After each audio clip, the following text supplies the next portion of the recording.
Olá! A aula de hoje é sobre números complexos. Devido à necessidade de ampliação dos conjuntos numéricos, surgiu um novo conjunto, o conjunto dos números complexos. Tá?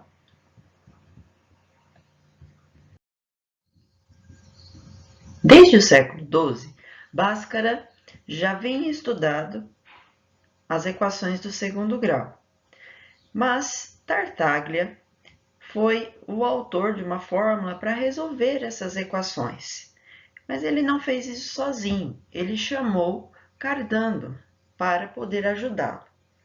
Isso aconteceu no século XVI. Tá? Porém, Tartaglia morreu e Cardano publicou o estudo feito junto com Tartaglia, chamado Artes Magna, tá? Para resolver equações de terceiro grau, onde aparece raiz quadrada de um número negativo. Mais tarde, Bombelli deu continuidade à publicação de Cardano e ele usou o que a gente chama de ideia louca para considerar raiz quadrada de menos um número imaginário. Dando sequência a esse estudo, Euler usou pela primeira vez a letra I para representar a raiz quadrada de um número negativo. Ainda falando sobre a história dos números complexos, veio um pouquinho mais tarde, no século XIX, Gauss, Wessel e Argand. Tá? O que aconteceu com Gauss? Em 1801, ele usou o símbolo I, criado por Euler, para poder criar a expressão do número complexo. Foi através dos estudos relacionados aos matemáticos Wessel, Argand e Gauss que muitos resolveram associar os números A e B de um número complexo a coordenadas de um ponto no plano cartesiano, criando assim uma representação geométrica para o número complexo. Gauss foi quem atribuiu, como eu disse, o nome aos números imaginários, aos números fictícios.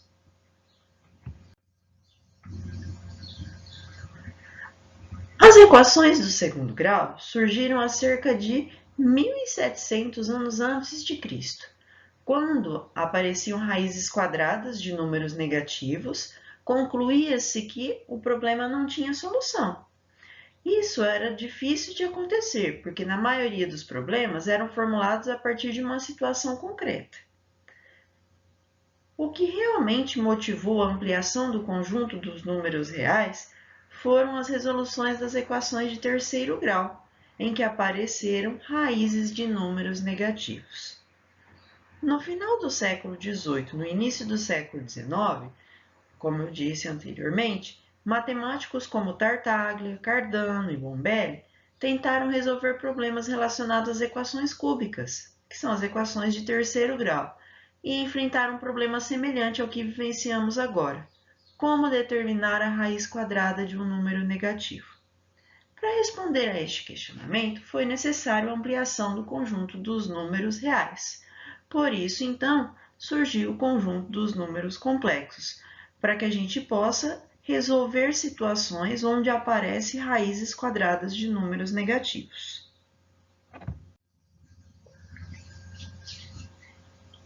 Bombelli tentou encontrar regras para trabalhar com raízes quadradas de números negativos. Ele chamava esses novos números de fictícios, impossíveis, místicos, imaginários. Ele resolveu chamar raiz quadrada de menos como um número qualquer, imaginário, fictício, e usando as mesmas regras já conhecidas na álgebra elementar, deu partida para a ampliação do conjunto dos números reais. Em 1777, Euler utilizou pela primeira vez a letra I para simbolizar raiz quadrada de menos 1. O número I, tal que I ao quadrado é igual a menos 1, é chamado de unidade imaginária.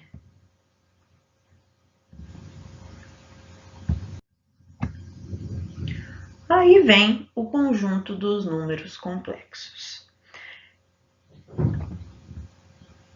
Essa primeira representação que a gente tem aqui é o conjunto universo chamado de conjunto dos números complexos. Tá? Nós temos o diagrama de Venn. O primeiro conjunto numérico que estudamos, que conhecemos, está aqui, ó, conjunto dos números naturais. Quem são eles? 0, 1, 2, 3, 4 e assim até o infinito. Devido à necessidade, surgiu o conjunto dos números inteiros. Quais são os números inteiros? São esses, conhecidos como naturais que a gente acabou de dizer, mais os negativos, menos 1, menos 2, menos 3, menos 4, menos 5 e assim por diante. Mais adiante, devido à necessidade também, apareceu o conjunto dos números racionais. Quem são eles? São os naturais, os inteiros e ainda apareceram novos números, que são os fracionários, os decimais. Um pouco mais adiante, devido à necessidade também, surgiu um novo conjunto que fica à parte, isolado, sozinho, que são os irracionais. E mais para frente, para englobar todos os números naturais, inteiros, racionais e irracionais, surgiram os reais.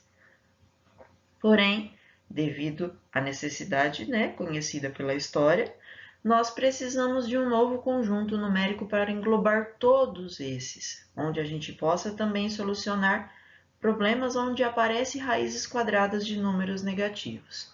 Surge então o conjunto dos números complexos, indicado pela letra C. Esse é o diagrama de Venn. Todo número complexo ele pode ser representado na forma algébrica. Como fica a forma algébrica de um número complexo? Nós vamos utilizar, geralmente, para indicar um número complexo, a letra Z igual A mais BI. O que é esse A e o que é esse B? Esse A representa a parte real do número complexo. Vai ser um número real. Esse B também será um número real, mas ele vai acompanhar a letra I. Portanto, esse BI representa a parte imaginária do número complexo. Então, imaginária de Z, tá? O A e o B, o A e o B são números ou coeficientes numéricos, tá? Todo número complexo poderá também ser representado no plano, mas agora o plano não vai ser chamado mais de plano cartesiano. Ele recebeu um novo nome. O nome agora é plano de Argand-Gauss. O que modificou em relação ao plano cartesiano? O plano de Argand-Gauss ele recebe dois nomes específicos agora. O eixo X ele agora recebe o nome de eixo real. O eixo Y agora recebe o nome de eixo imaginário. Porém, continua-se duas retas orientadas, formando ângulos de 90 graus, sendo enumeradas no sentido anti-horário, primeiro, segundo, terceiro e quarto quadrante, tá? Mas o que modificou é que agora nós vamos chamar de eixo real, que era o eixo X, e eixo imaginário, que era o eixo Y. A origem do sistema cartesiano, ou do nosso sistema de Argand-Gauss, continua sendo aqui, no 0, 0. O que nós vamos fazer agora para representar um número complexo no plano de Argand-Gauss é o seguinte. O A vai ser representado pelo eixo real. Então, aqui eu vou ter o número A. Tá? Ele vai se encontrar com o b da parte imaginária do meu número complexo, que vai ser representado no eixo imaginário, aqui. Quando eu fizer a junção do A com o B, ou seja, quando eu encontrar o A com o B, representado lá no plano de Argand-Gauss, eu vou ter um ponto, assim como eu tinha no plano cartesiano. Esse ponto tem um par ordenado A e B. Lembrando que o A e B serão coeficientes numéricos. Como recebe esse novo número, nessa nova representação? Recebe um nome diferente, não é mais par ordenado, ele recebe o nome de afixo. Então, a localização de um número complexo no plano de Argand-Gauss recebe o nome de afixo. Exemplificando, coloquei aqui para vocês alguns números complexos no plano de Argand-Gauss. Então, aqui está o eixo real, tá? Eixo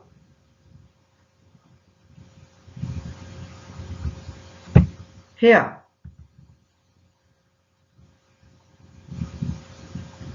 E o vertical é o nosso eixo, vou representar pela letra I, de imaginário. Então, no antigo eixo X, nós vamos representar todos os reais da parte do número complexo. E no eixo Y, toda a parte imaginária. Então, o A representa a parte real.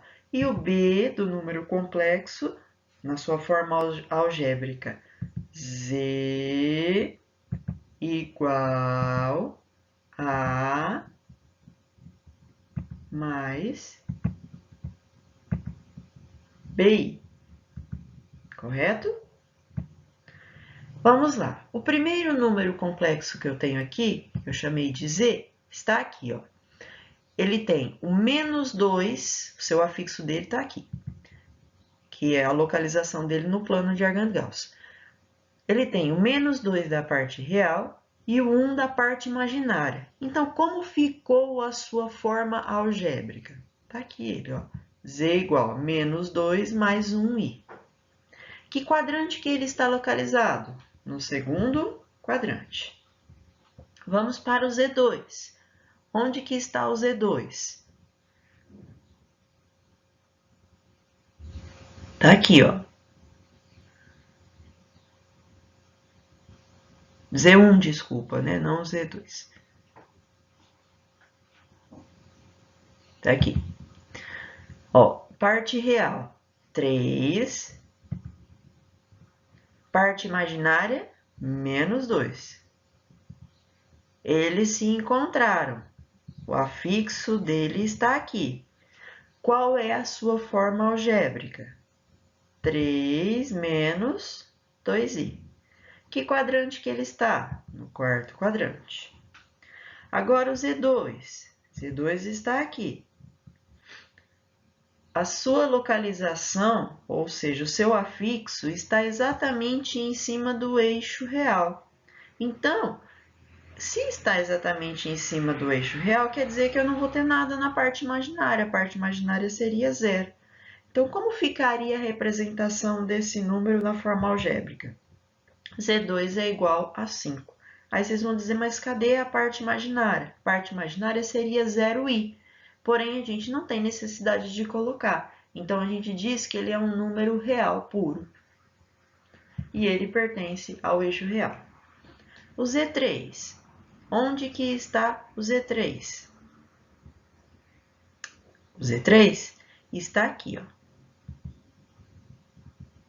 Exatamente em cima do eixo imaginário, tá?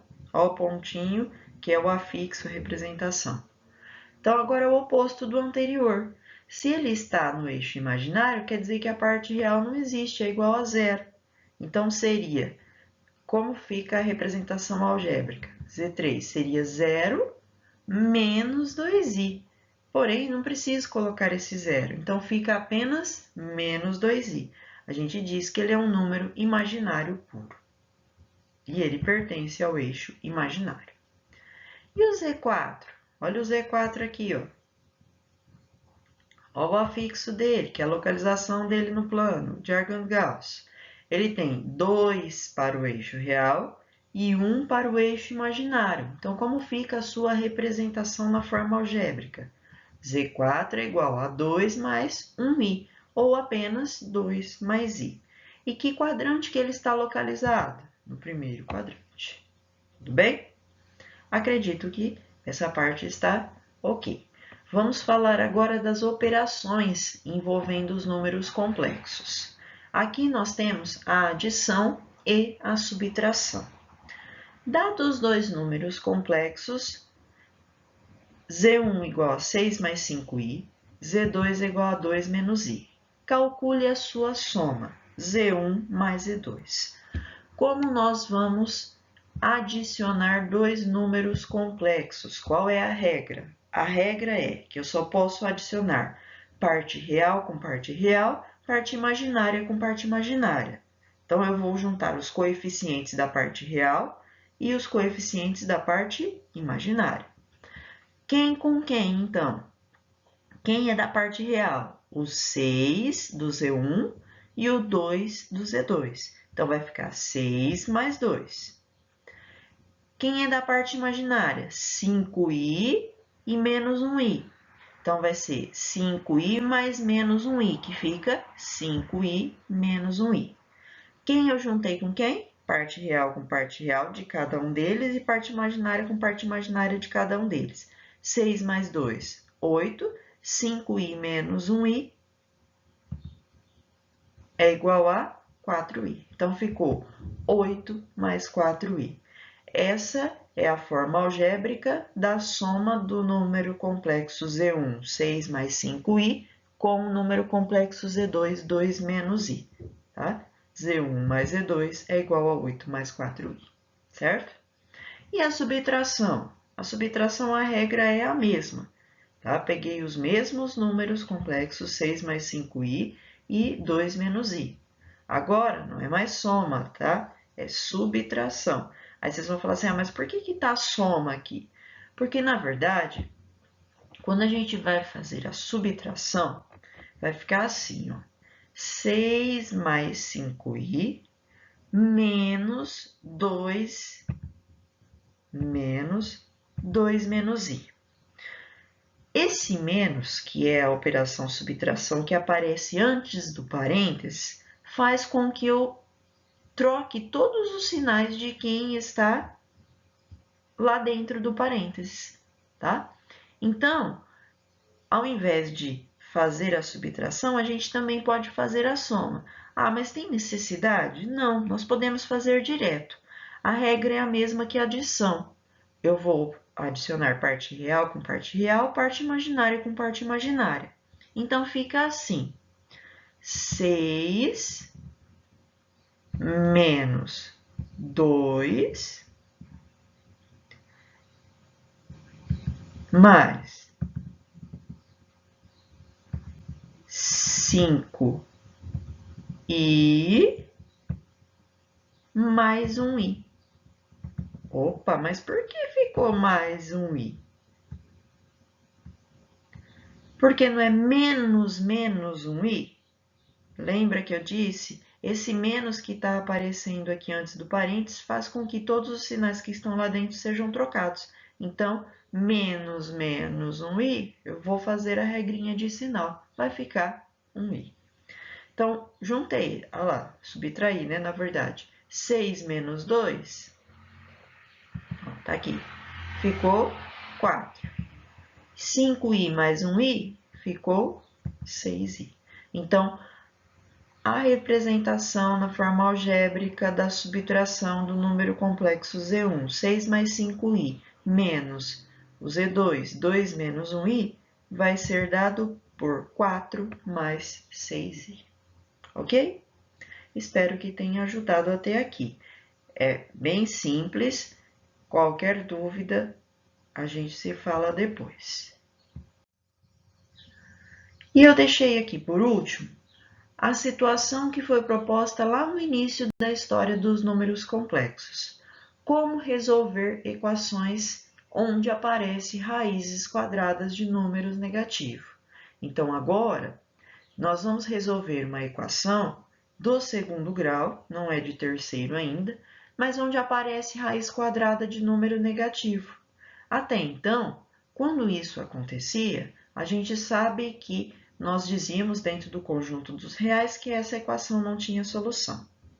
Mas agora teremos, porque nós aprendemos que para raiz quadrada de menos 1, a gente vai usar a letra I. Então, vamos resolver a equação menos x ao quadrado mais 4x menos 9 igual a zero. Como é uma equação de segundo grau, o que nós vamos utilizar para resolvê-la? A fórmula do nosso querido Bhaskara. Qual que é a fórmula de Bhaskara? X é igual a menos b mais ou menos raiz quadrada do discriminante dividido por 2 vezes o a. É isso? X igual menos o valor do b mais ou menos raiz quadrada do discriminante, né, representado pela letra grega delta, dividido por 2 vezes o a.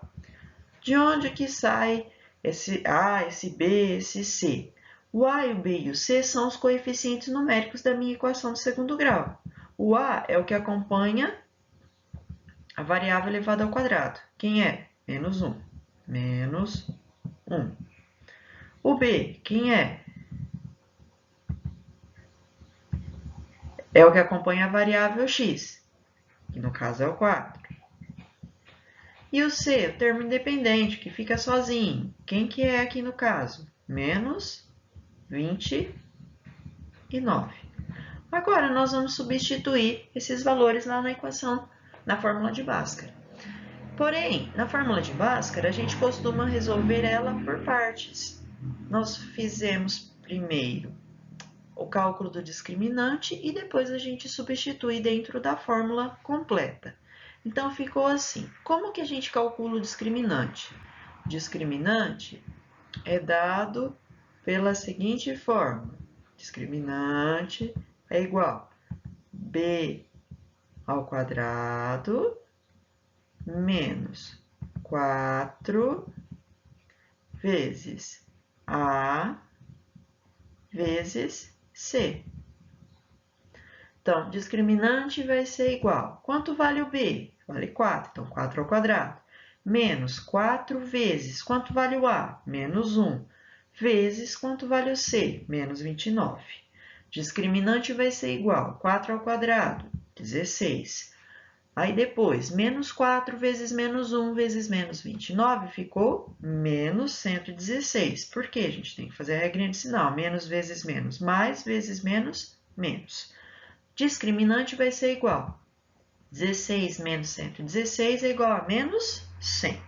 Encontramos o valor do discriminante. Se estivéssemos dentro do conjunto dos reais, diríamos que essa equação do segundo grau não tem solução. Como estamos dentro dos complexos, ela terá solução.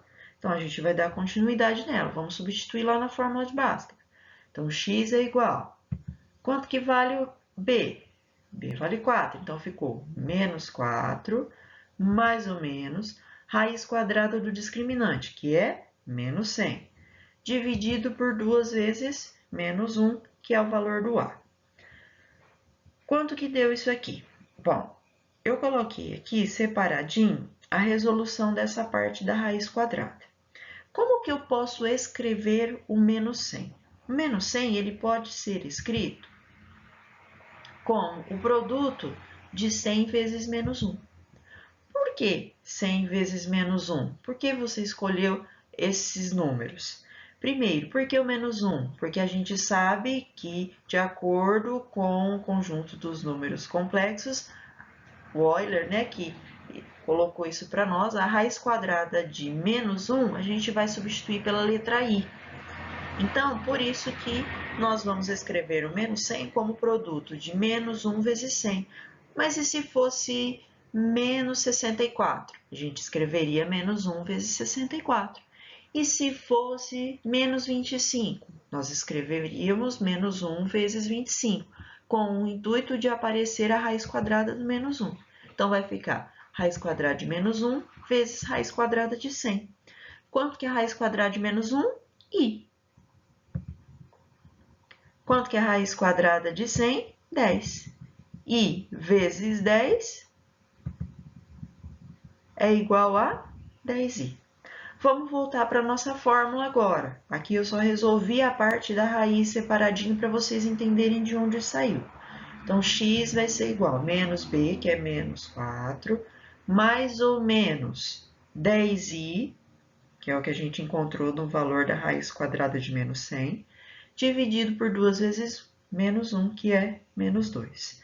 Daqui eu vou ter as duas raízes, o x1 e o x2.